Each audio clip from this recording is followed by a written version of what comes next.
Maths news syllabus channel நேயர்கள் அனைவருக்கும் வணக்கம். யூஜிடிஆர்பி மேத்தமெட்டிக்ஸ் எக்ஸாம் ப்ரிப்பேர் பண்ணுறவங்களுக்கு தொடர்ந்து நம்ம சேனலில் வீடியோஸ் கொடுத்துட்டு வரோம், ஸ்டடி மெட்டீரியல்ஸ் கொடுத்துட்டு வரோம்.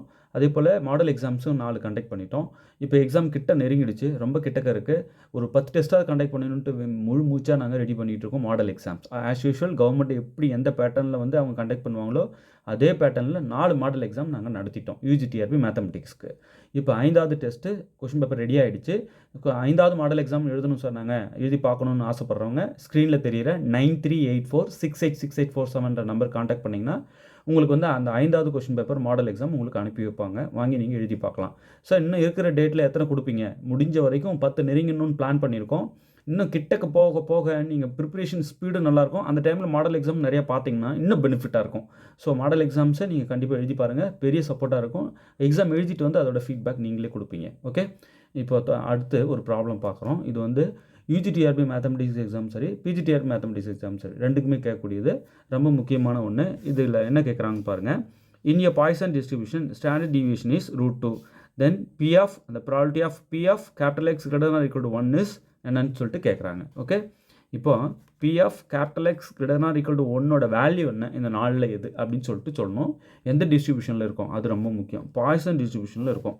மொத்தம் டிஸ்ட்ரிபியூஷன் ஃபங்க்ஷன்ஸ் எத்தனை இருக்குது கமெண்ட் பண்ணுங்கள் பார்க்கலாம். என்னென்ன டிஸ்ட்ரிபியூஷன் ஃபங்க்ஷன்ஸ்லாம் இருக்குது, அதுக்கு எல்லாத்துக்கும் நீங்கள் டிஸ்ட்ரிபியூஷன் ஃபங்க்ஷன் என்னன்னு சொல்லிட்டு ஃபார்முலா தெரியுமா? மொத்த number of distribution functions comment பண்ணுங்கள் பார்க்கலாம். எத்தனை பேர் சரியாக கமெண்ட் பண்ணுறீங்கன்னு. நான் ஆன்சரை அப்படியே கமெண்ட்லேயே சொல்கிறேன். ஓகே, இப்போ ஸ்டாண்டர்ட் டிவியேஷன் கொடுத்துருக்காங்க நமக்கு √2 அப்படின்ட்டு. அப்போ P of capital X greater or equal to 1 என்னன்னு கேட்குறாங்க. மறந்துடக்கூடாது, நாம் இருக்கிறது பாய்சன் டிஸ்ட்ரிபியூஷனில் இருக்கும். அது நம்ம இப்போ ஒரு டிஸ்ட்ரிபியூஷன் நேம் சொன்னோன்னே மீன் என்ன, வேரியன்ஸ் என்ன, ஸ்டாண்டர்ட் டிவியேஷன் என்ன, இதெல்லாம் ஃபார்முலா நமக்கு அப்படியே மைண்டில் டிஸ்பிளே ஆகணும். ஓகே, அத்தனை டிஸ்ட்ரிபியூஷன் ஃபங்க்ஷன்ஸ்க்கும் நமக்கு அப்படியே ஃபிங்கர் டிப்பில் இருக்கணும். இப்போ பாய்சன் டிஸ்ட்ரிபியூஷன் ஃபங்க்ஷனுடைய மீன் வேரியன்ஸ்லாம் நம்ம என்னன்னு கேட்டால் டக்குன்னு சொல்லிடுவோம்.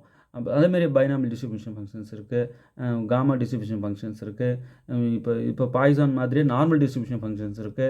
இந்தமாதிரி டிஸ்ட்ரிபியூஷன் ஃபங்க்ஷன்ஸ் லைனாக சொல்லிடுவேன். இப்போ நான் உங்களுக்கு கொஸ்டின் கேட்டிருக்கேன், எத்தனை இருக்குது கமெண்ட் பண்ணுங்கள் பார்க்கலான்ட்டு. நேமோட சொன்னால் இன்னும் பெஸ்ட்டு. ஸோ அத்தனை டிஸ்ட்ரிபியூஷன் ஃபங்க்ஷன்ஸ்க்கும் மீன், வேரியன்ஸு, ஸ்டாண்டர்ட் டிவியேஷன் இதெல்லாம் ஃபார்முலா தெரியணும். அப்படியே அந்த டிஸ்ட்ரிபியூஷன் ஃபங்க்ஷன் சொன்ன உடனே இதெல்லாம் நீங்கள் சொல்லணும். மீன் என்ன, மோட் என்ன, ஸ்டாண்டர்ட் டிவியேஷன் என்ன, வேரியன்ஸ் என்ன, அந்த டிஸ்ட்ரிபியூஷன் ஃபங்க்ஷன் ஃபார்முலா என்ன, எத்தனையும் சொல்லணும். அப்படியே அவங்க மைண்டில் ஒரு தானாகவே தோணணும். அந்த அளவுக்கு நீங்கள் ஃபிங்கர் டிப்பில் இருக்கணும். நம்மளோட ஸ்டடி மெட்டீரியலில் அத்தனை டிஸ்ட்ரிபியூஷன் ஃபங்க்ஷனையும் கொடுத்துருங்க, வாங்கி பார்த்துக்குங்க. நிச்சயம் பலனுள்ளதாக இருக்கும். பிஜிடிஆர்பி ப்ரிப்பேர் பண்ணுறவங்களுக்கு அதெல்லாம் பெரிய சப்போர்ட்டாக இருக்கும். ஓகே, இப்போ பாய்சன் டிஸ்ட்ரிபியூஷன் ஃபங்க்ஷனில் ஸ்டாண்டர்ட் டிவியேஷன் வந்து √2 அப்படின்னு சொல்லிட்டு கொடுத்துருக்காங்க. சரி, முதல்ல பாய்சன் டிஸ்ட்ரிபியூஷன் ஃபங்க்ஷனில் P of capital X equal to small X, இது என்னன்னா அந்த distribution function e power minus lambda power X divided by X factorial. இங்கே எக்ஸ் வேல்யூஸ் வந்து 0 to 0, 1, 2, 3 அண்ட் ஸோ ஆன். இதுதான் வந்து Poisson distribution function. P of capital X equal to small X, இது vary ஆகிட்டே இருக்கும். இப்போ இது ஓகே. இதில் வந்து மீன், வேரியன்ஸு இது ரெண்டுமே ஈக்குவலாக இருக்கும். அதை நம்ம லேம்டா அப்படின்னு நோட்டேட் பண்ணுவோம். ஓகே, சரி. இப்போ கொஷினில் பார்த்தீங்கன்னா இப்போ இதுக்கு ஒரு இம்பார்ட்டன்ட் ரிசல்ட் யூஸ் ஆக போகுது. இங்கே பாருங்களேன், இது கொஷினை பார்த்தோன்னே எனக்கு இது தோணுது. இங்கே பாருங்கள், P of capital X greater or equal to A, அதை நம்ம என்ன பண்ணிக்கலாம், 1 minus P of capital X less than A அப்படின்னு. இது ஒரு இம்பார்ட்டன்ட் ரிசல்ட். இது வந்து இப்போல்லாம் 12th புக்லேயே கொடுத்து வச்சுருக்காங்க. 12th புக்லேயே வந்து நீங்கள் இது திறந்தீங்கன்னா 11th சாப்டரில் இது இருக்குது. நீங்கள் வாங்கி திறந்து பார்த்தீங்கன்னா இந்த ரிசல்ட்ஸ் எல்லாத்தையும் நீங்கள் படிச்சுக்கலாம். இப்போ 12th ஸ்டாண்டர்ட் லெவலில் பார்த்தீங்கன்னா இந்த நார்மல் டிஸ்ட்ரிபியூஷன், பைனாமியல் டிஸ்ட்ரிபியூஷன், இந்த டிஸ்ட்ரிபியூஷன் ஃபங்க்ஷன்ஸ் தான் கொடுத்துருக்காங்க. இப்போ லிமிட்டடாக அது மட்டும் வைப்போம் அப்படின்னு சொல்லிட்டு ஸ்கூல் லெவலுக்கு அது. ஆனால் உங்களுக்கு எக்கச்சக்கமான டிஸ்ட்ரிபியூஷன் ஃபங்க்ஷன்ஸ் இருக்குது. அத்தனையும் எத்தனைன்னு உங்களை கேட்டிருக்கேன். நேம் தெரிஞ்சாலும் கமெண்ட் பண்ணுங்கள். அதுக்கு டிஸ்ட்ரிபியூஷன் ஃபங்க்ஷன் ஃபார்முலாவும் தெரியணும். ஓகே, இப்போ இது மைண்டில் வச்சுக்கோங்க, இது மைண்டில் வச்சுக்கோங்க. நம்ம கணக்குக்கு வருவோம். என்ன கொடுத்துருக்காங்கன்னா ஸ்டாண்டர்ட் டிவியேஷன் கொடுத்துருக்காங்க கொஷினில்.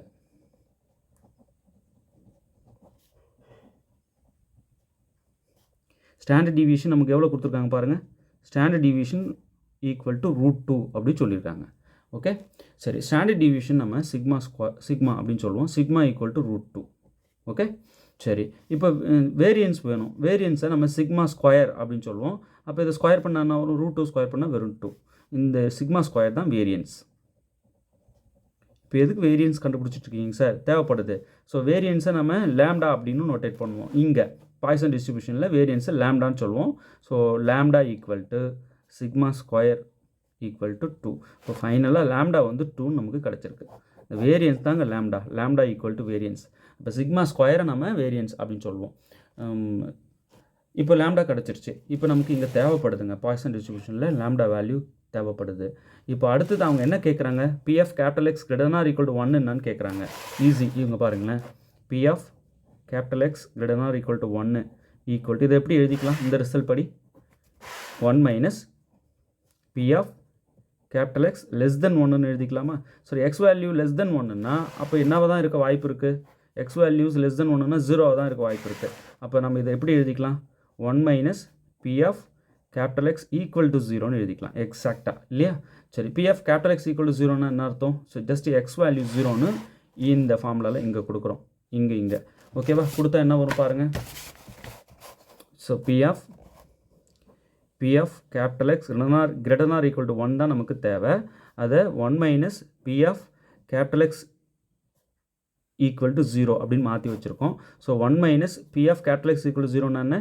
இ பவர் மைனஸ் லேம்டா, ஜஸ்ட் இந்த ஃபார்முலாவில் போடுறோம். E power minus lambda power X divided by X factorial.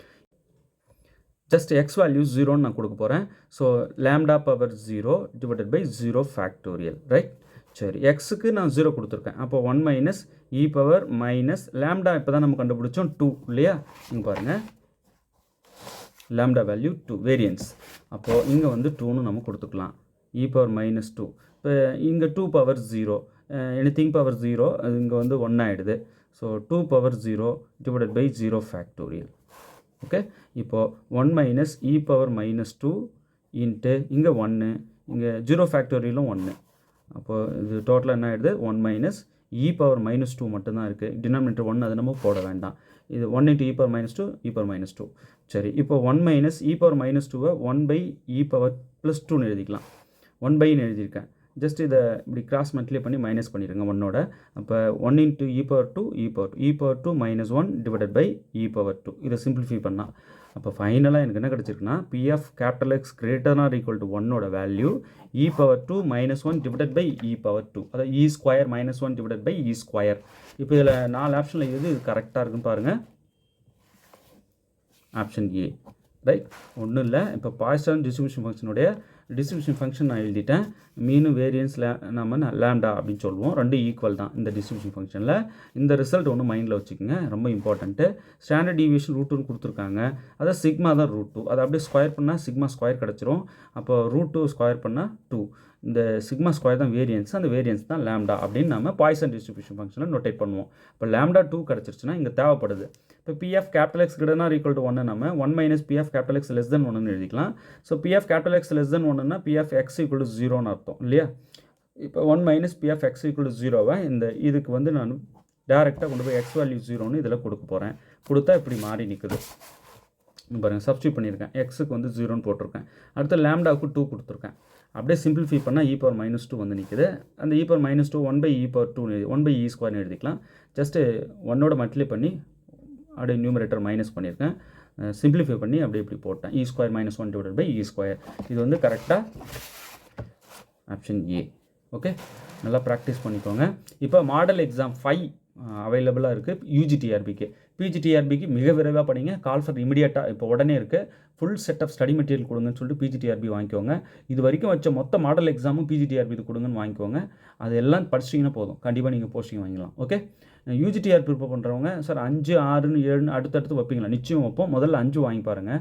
நல்லா மெருகேற்றி வச்சுருக்கோம். பெரிய பலனும் தான் இருக்கும். ஸ்க்ரீனில் தெரிகிற 9384686847 நம்பர் கான்டாக்ட் பண்ணிங்கன்னா உங்களுக்கு ஸ்பீட் போஸ்ட் பண்ணி விடுவாங்க. நீங்கள் வாங்கி எழுதி பார்க்கலாம். OMR ஷீட்டு போட்டு விடுறோம். அதில் நீங்கள் மார்க் பண்ணிவிட்டு கீ கேட்டிங்கன்னா கீ அனுப்புவோம்.